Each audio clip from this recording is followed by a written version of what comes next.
Hey everyone, this is Tim Dial with Nexa Mortgage, and I'm putting this video together right now to go over some details about what the market's doing. I haven't done that for a while. And then also, we are approaching refinance time for a lot of people, I think. And I want to go over some things as far as the data, just to show you kind of what's happening in the marketplace and why it's a good time now to start that process. And the reason I say that is because you want to be ready to go when the rates get to a certain point so that we can lock it in at that point at the most opportune time. You don't want to wait until the rates are there and then start the process, because it can take a few days before you can lock, and then the rates may change. And so you want to be prepared in advance. So I wanted to go over some things with you real quick on that. I'm going to go ahead and share my screen with you here, just so we can kind of go over things a little bit here. This is the current 30-year bond. As the 30-year bond goes up in price, then the interest rates come down on the 30-year mortgage. So that's why I'm wanting to look at this. If you look at the way this has gone, we had a really nice move right here over the past couple of weeks. And then over the past week or so, it's stabilized, come down just a little. And this usually happens every time before another big jump, if we're going to have one. And so that's why I wanted to kind of go over this now. We've been in this trading pattern. It's starting to go back up today. So we could be in line for a big jump here. That next big jump is going to be when it's going to be perfect time to refinance. And so that's why I wanted to go over this today. If you look here, we had this nice jump head. We've been stabilized and coming down, and then we're expecting to have another big jump next. If you look here, we had this downward trend and then a big jump, right? We have this downward trend. Now we may be getting another big jump here soon. So the key is to go ahead and start the process now. We can go ahead and get somebody pre-approved and ready to go on the refinance. And then when that big jump happens, we'll be ready to lock at the most opportune time once that does happen. So that's why I wanted to go over this really quickly. There are a lot of people, just to give you an example of what the right timing is for you as an individual. If you are in that 7+% range, then it's going to be time to refinance once we have this jump happen.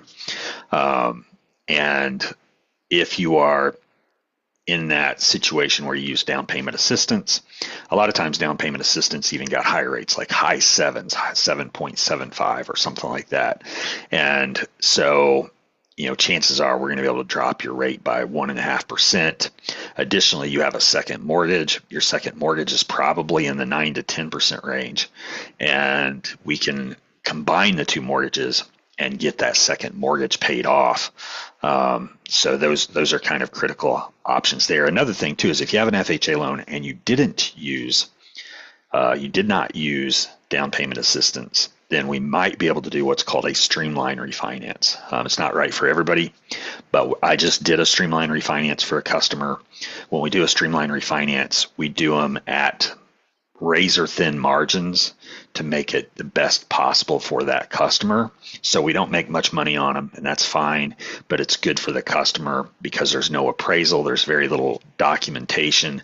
It's super fast. We can close these things in like a week sometimes, depending on the customer and things like that. So super fast loan, super easy, and no appraisal required. So there's no upfront cost or anything like that. Sometimes you have to bring a little bit of funds to the closing because they don't allow us to just roll in any closing costs.